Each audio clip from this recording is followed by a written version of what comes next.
Hello, welcome to another Mbadika and Autodesk. Welcome to my day. It's only Tuesday, but welcome to another Mbadika and Autodesk Tinkercad Present a Tinker Together webinar, in which we show you some cool things that you can actually do with Tinkercad software and other STEAM-related activities. I'm your host, Nisha McCrae. I'm the founder and executive director of Mbadika, which is a local STEM nonprofit based here in Boston. What am I talking about? I don't know what I'm talking about. Why am I better doing this live than I am doing it recorded with nobody paying attention? This is the weird moments of life. Okay, since I'm gonna edit this anyway, might as well make it as close to perfect as I can. So,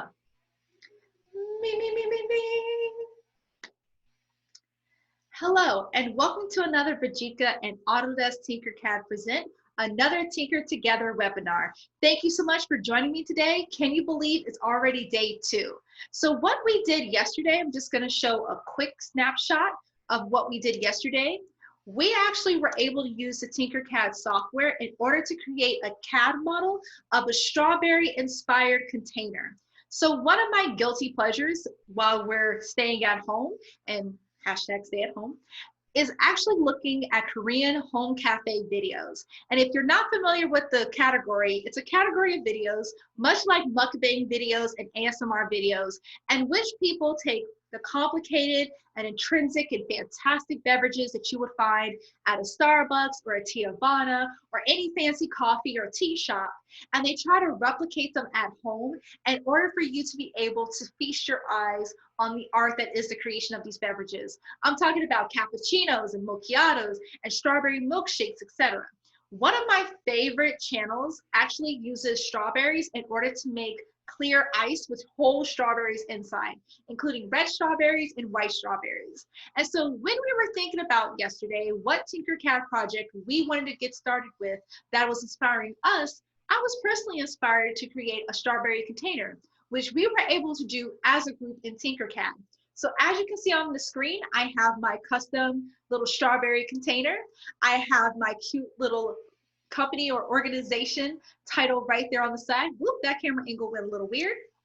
And also what I love about this is that, let me just go ahead and select, put on a fit the screen, make it a front view of like little top of a strawberry. And I actually am able to drag my top CAD model up and down, and you can see how it's actually a top that fits perfectly inside of my actual strawberry main base container. So that was one of the key components that we had in our strawberry CAD model yesterday. So we can learn about some simple press fits we can do for our CAD models without guesstimating, with using the align tool, the hole tool, duplicate, copy, replicate, and also the core principle of any type of CAD model that you're using, that any shape can be created with the addition or subtraction of another shape. So today I thought we could take this a step further. Since this afternoon session is geared towards 13 and over, I wanted to show you why we've actually separated the morning and the afternoon sessions. So the afternoon sessions, we're able to explore some software that the younger folks aren't able to explore. Most importantly, we're able to explore one particular software that I'm so excited to show you today, and that is Fusion 360. So for those who aren't familiar, Fusion 360 is another Autodesk product. What Fusion 360 allows for you to do is that Tinkercad is based on tinkering with some basic shapes, like you see on the right-hand toolbar, such as a box or a cylinder or a sphere or maybe a roof or a cone.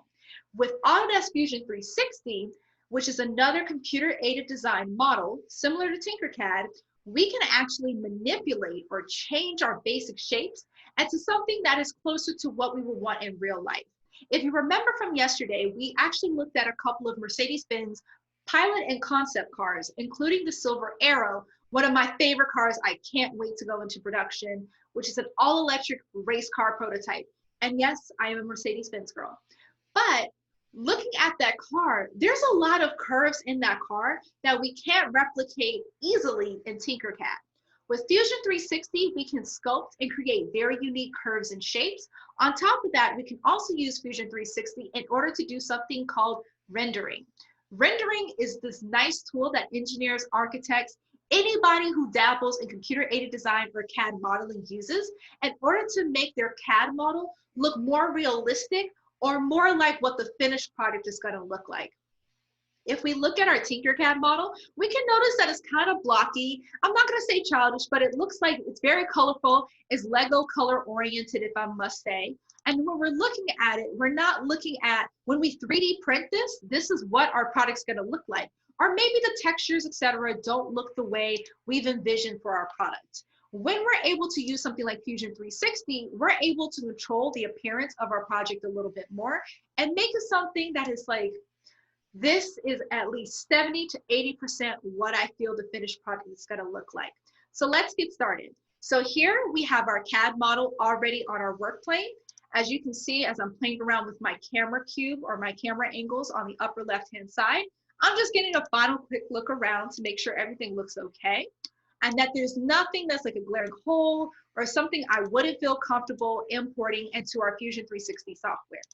So once I do the quick look around, I'm going to look over on the right-hand side. When I look over at my right-hand side, I see there's a button that says export. So there's two ways we can send our actual Tinkercad model over to the actual Fusion 360 software. The first way we can do this is exporting our CAD model. So you guys have probably had to write a paper, or you've probably had to save a document and send it to a teacher or send it to someone. Same thing when we're looking at CAD models, we have to have a file format that we can use to send or communicate to another piece of software. So the file format that you can use to communicate between Tinkercad and Autodesk Fusion 360 is Stl and Obj. My personal opinion, I don't feel you should be using Obj unless you're doing very complicated models. Stl is widely used across different computer-aided design software packages you may be using. Or if you're lucky, having access to a 3D printer, STLs will probably be your best bet. But you may have a particular type of computer-aided design software that requires you to export and import it in OBJ. So use whatever you need. But for Fusion 360 and for our purposes today, we're going to make sure that we actually export as an STL file. Now, I know some of you aren't very comfortable when it comes to importing and exporting files. Never fear, there's always a second way. So when you're looking at your STL file, there's a second way in which you can actually import it into Fusion 360. Remember I said Fusion 360 is an Autodesk software, so that means it's part of the Autodesk family. Just like your username and login, you'll soon realize if you haven't already, you can use over at Fusion 360. You can also directly send your Tinkercad models to Fusion 360 in order to save yourself a step without having to download and then import into Fusion 360 manually. The way you do that is to go over to the Send To menu, which is in your upper right-hand corner, click it, and then go over to where it says, Take Your Designs Further with Autodesk. And you'll see the Fusion 360 option, which is a new plugin option. I would recommend this if you're not comfortable with manually downloading and uploading your actual STL. I'm gonna go ahead and hop onto my Fusion 360. So give me one moment.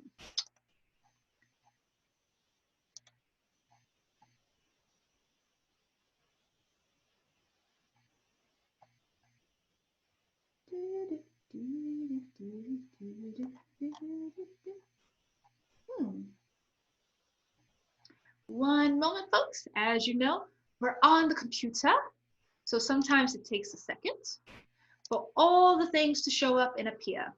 And there we have it. Sorry for the actual interruption. So right now, everyone should see my Fusion 360 screen. So this is my Tinkercad. I just put Fusion 360 up so I can see it. And I'm going to show you, if you want to manually import your STL file, how you'll do it in Autodesk Fusion 360. So first step you'll notice is that in the upper left-hand corner of your screen, you'll see something that says New Project. So New Project is where you can create a folder, or you can create pretty much a whole section for just a particular project. What you'll discover when you start creating a lot of CAD models for a project, let's say you're creating a Nerf gun or you're creating a rocket ship, is that you're going to have a lot of different components you probably want to save separately. So that way you're not accidentally editing something and deleting something and then you're filled with regret and pulling your hair out. So one of the things about project that is really nice is that you can actually separate each project individually. Tinkercad just introduced this feature and I am slowly moving all of my previous CAD files and designs that were in Tinkercad into their separate different projects, which is a lifesaver, but it's also time intensive. So while I'm doing that, don't judge me. We're gonna go ahead and save ourselves that headache and click New Project. And we're gonna name this project Tinker Together. And because this is the afternoon session, I'm gonna put afternoon. So I'm gonna go ahead and click that. And it's gonna introduce me to my new project section. So my new project section, as you notice on your left side, is blank. And I can create a new folder. So the folder today is gonna be the name of the actual CAD model that I hope to import in here. And the name of that CAD model is gonna be Strawberry Cup. And I'm gonna put hashtag Tinker Together. So if I ever need to search for this actual folder, I remember that this was part of our actual Tinker Together series. That's a whole mouthful, Tinker Together, blah, blah, blah, blah, blah. Once I create my folder, I'm gonna double click it and I'm gonna come to another blank section. See, I'm teaching you CAD modeling, how to render, and organization with your file folders. Here, you're gonna finally see the magic button we've been waiting on, which is the upload button.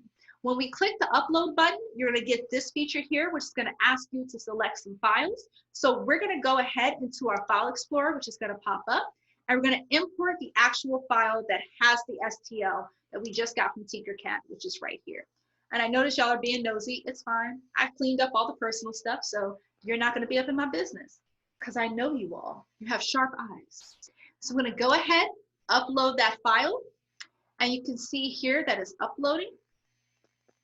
And we're just gonna have to wait. We ain't going, we ain't going nowhere. Oh, yep, see, I gotta stop. And also, I think that's predated a lot of people on this webinar, but it's okay. So we're gonna close, and here you will already see the STL. Now, if you want to actually have the STL show up on your Autodesk Fusion 360 work plane, in order to do so, you're gonna have to right click. You can double click, but I'm gonna show you a way. And you're gonna click open. Now, if you want to actually insert the file you just uploaded into a CAD model you're working on in Fusion 360, I'm gonna show you how to do it. So let's go back. And I'm gonna go over here to a blank page. And let's say I want to insert into my current design, right? You're gonna get this warning, and the warning says you have to save whatever design you're working on before you can import another design. So that's my little tip for you. Make sure you save your work all the time. In Tinkercad, you're a browser-based software, meaning you can access it via Microsoft Edge, Google Chrome, or using Safari. When you're using this, make sure you save, because sometimes you may lose your work. So right now I'm gonna hop on over here, and you can see that we actually have our CAD model here. And it looks pretty much like the actual Tinkercad model we had before. So here you can see there's a lot of triangles on it, and those triangles, don't be freaked out. The way CAD modeling works is that it's pretty much a bunch of meshes. So what a mesh is, it could be triangles, it could be squares, but it's basically how the computer figures out how you design something. So it's pretty much how the computer is analyzing your model. So right now it may look like you can't clearly see this as Mbadika as you could before in the actual Tinkercad model.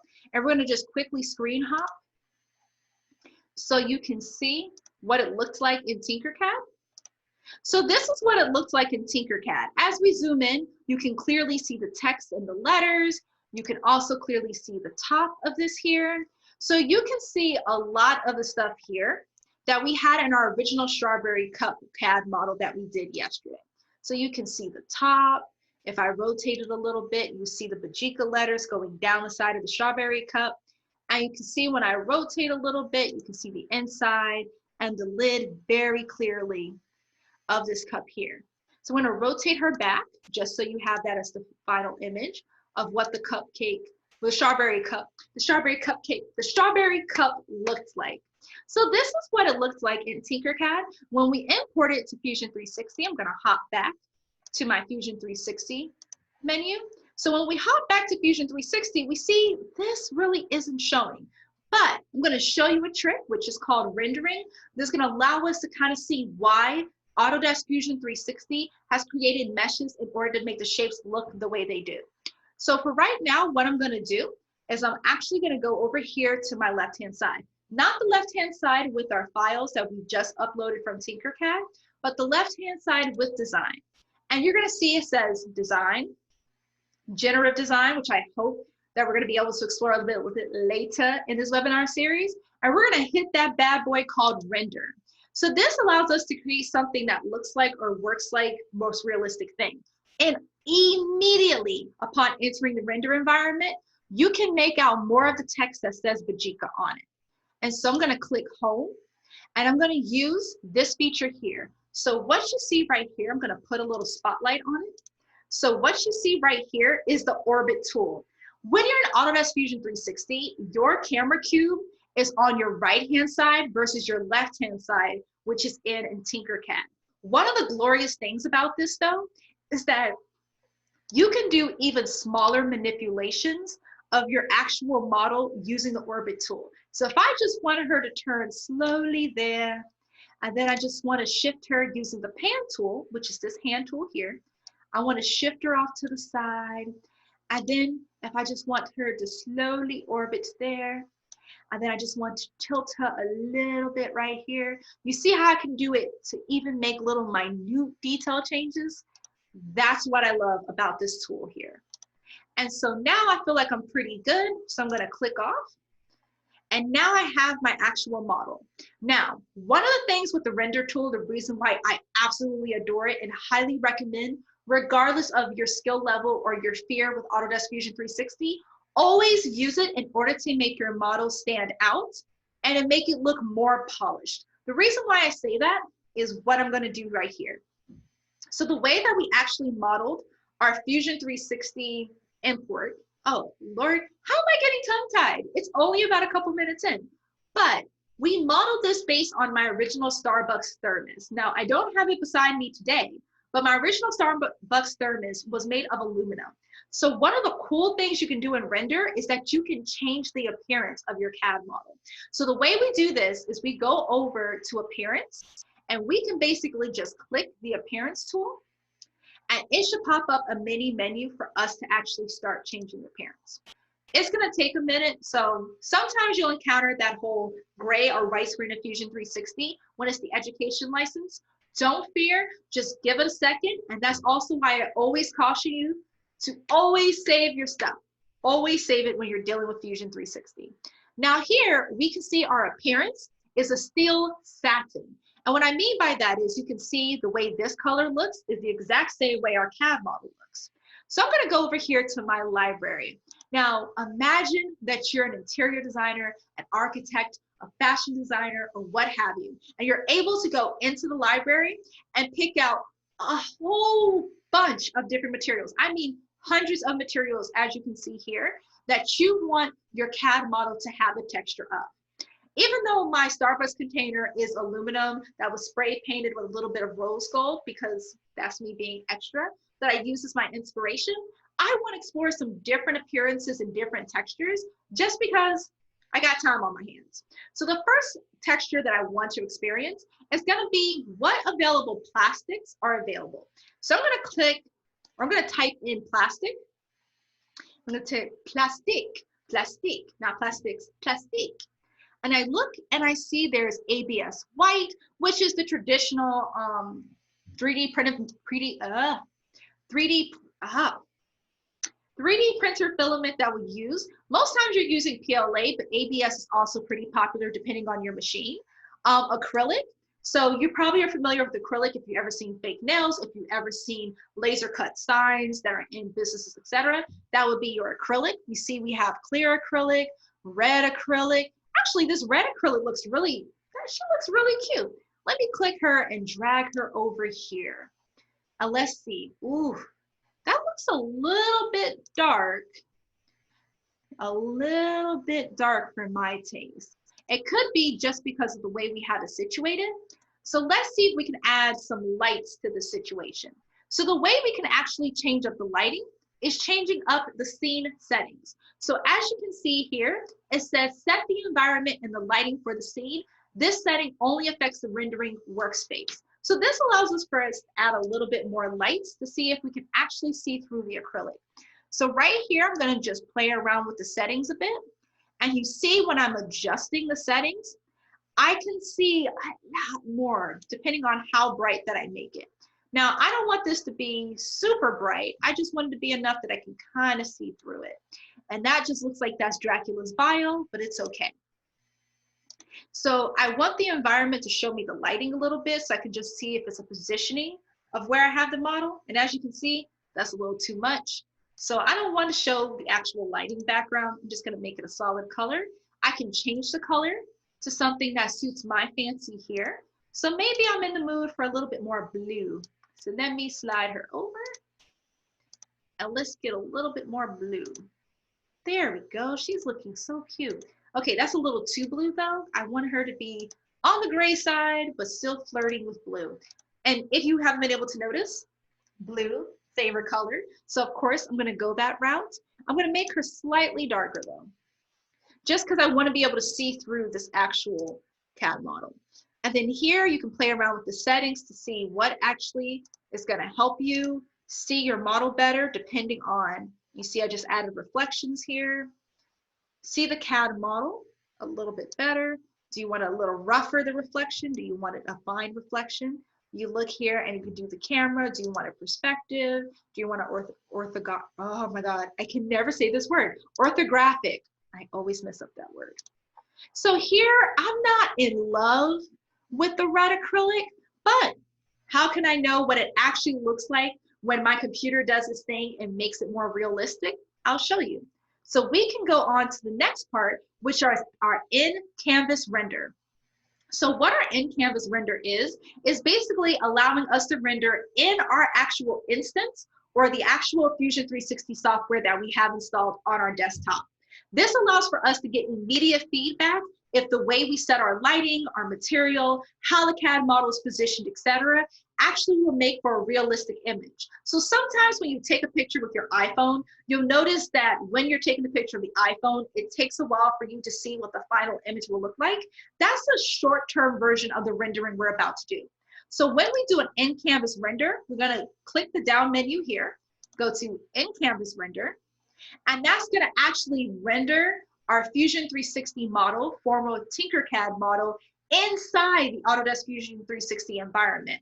So as you can see, it's almost like Night TV from Willy Wonka and the Chocolate Factory, the original one with Gene Wilder, that everything was just broken up into like 1,000 little bits and pieces, and they're slowly reassembling to make a nicer, more compact, more realistic version of what we have. And so you can see down here on the elapsed time, it's telling you how much time it's taking for it to get to what it calls an excellent render, and how many times it's going to take for it to break itself apart and reassemble itself before it can make an excellent render of our actual strawberry cup. Once it gets to this part, which is going to take a lot more, it's going to be several more break aparts and reassembly as the computer breaks those little bits that made up our model into like little bits into the air and reassembles it to try to fit the actual Tinkercad model if it were to exist in real life. As you can see, the more time I've let pass, the finer the text got. Remember I said, don't worry about the crazy looking triangles and squares around our letters. You can see the more I break it apart and it comes back together to try to make an excellent render, you can actually see how it's getting better and better and better. Now, if at any time I want to pause this process, I can press the pause button and give it a second for Autodesk Fusion 360 to stop processing the render and get a look at where the render is at the moment. If I were you, and this is your first time using it, I wouldn't pause until the actual elapsed time gets to this excellent bar right here. But just because I'm showing you guys, I'm just gonna let it go. And I'm gonna show you a second way to render that allows for you to get a higher quality image as well. The second way you can render is utilizing Autodesk Fusion 360's Cloud Render service. So the way you do that is you probably have already seen this button right here. So this button will allow for you to render using the actual cloud rendering service from Fusion 360. This allows for you to create a high quality rendered image using a scene or the lighting or the solid background like I showed you before. And these are the actual images that we at Mbadika use in order to showcase our student projects. And this is also what we use when we're explaining, like, this is the project that we'll create for a client.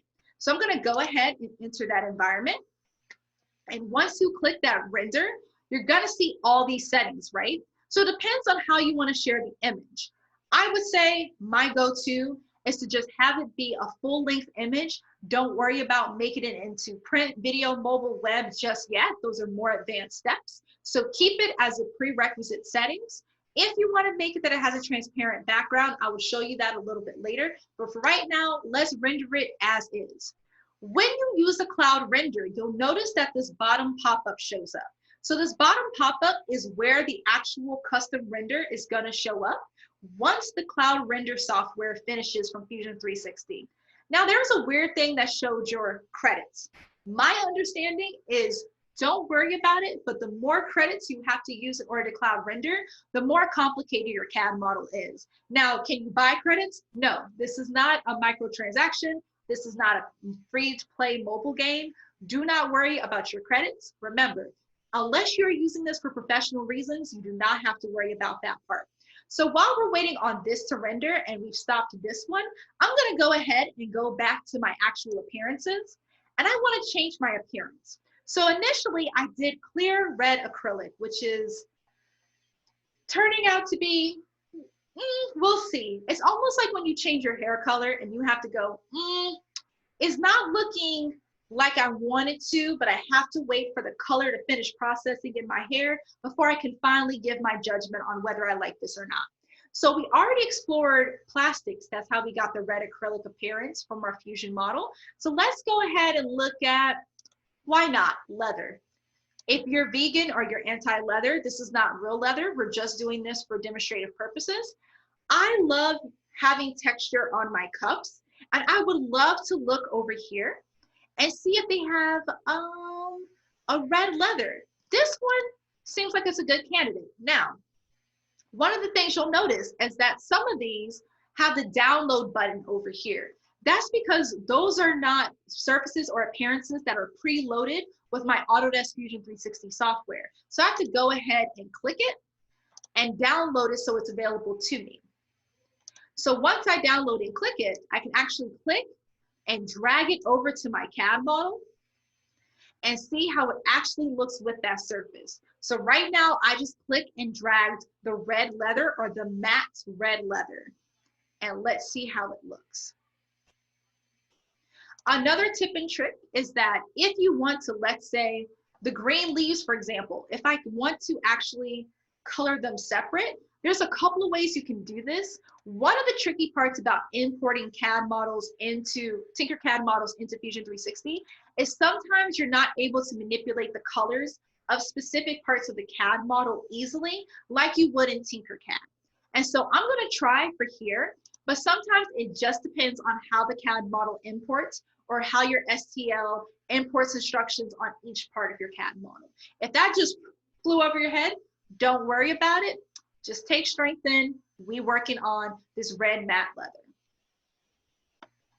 So we're just gonna wait on that to load. In the meanwhile, it doesn't look like it's gonna allow me to change specific parts of the CAD model. So keep this looking overall as a red matte leather.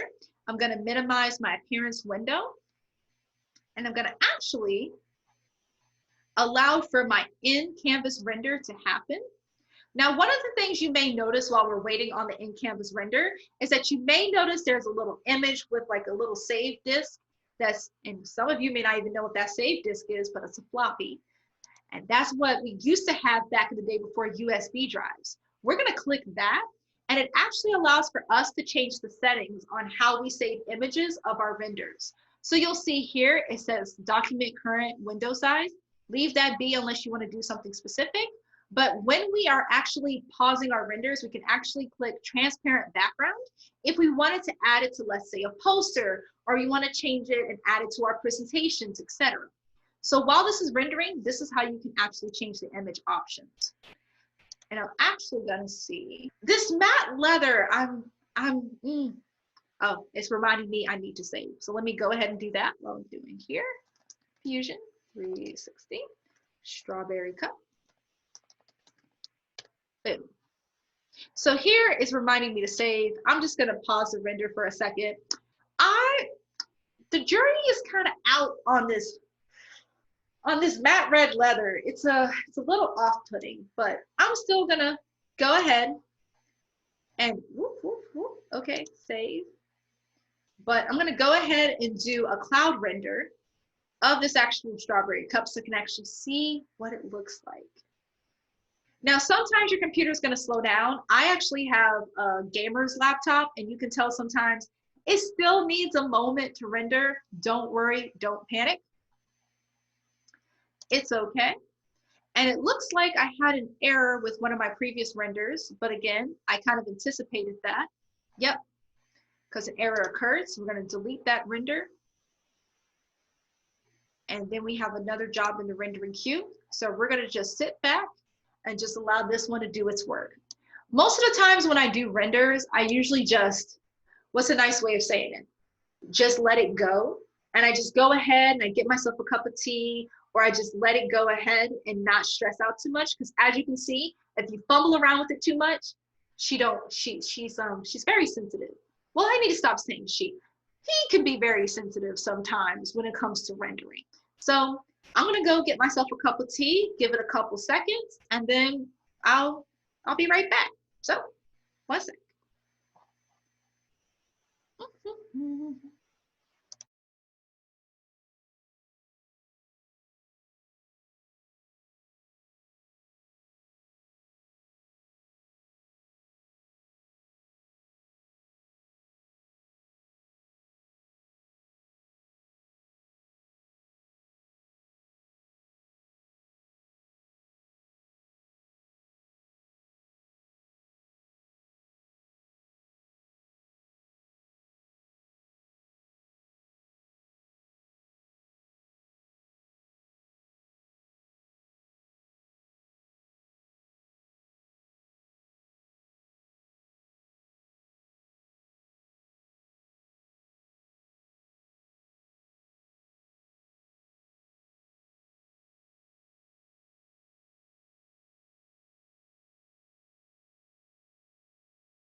So if you didn't notice, for the past 5 minutes, I've been talking while on mute. Welcome to a live webinar. But pretty much, we have this saying in the South, which is, you can't make hot water boil by staring at it, right? I probably messed up the quote, but it's fine. And it used to be something like my mom would tell me all the time. And it used to infuriate me because I was like, yes, I know staring at the pot of water on the stove while I'm waiting for my mac and cheese is not gonna make it boil faster. However, it helps me mentally count down the time and feel like I'm doing something and I'm in control. And so I'm gonna say, practice patience when you're doing rendering, walk away from it if you're that person like me that you're gonna end up staring at it. But it seems like if we look down here, one of our renders has shown up. So let's click. And let's see what this bad boy is about. We're going to see the rendering gallery, and we can see here that that faux leather, she showed up in full force. I don't know if I'm a huge fan of this. I'm not a huge fan of the speckle. I mean, it's a very unique shape and it communicates the point. This here is just doing some more post-processing that I would like to do on the image. But this here is how you can actually render. But remember when we started a couple of minutes ago when we first imported that Tinkercad STL file and it looked like a mesh of a mess?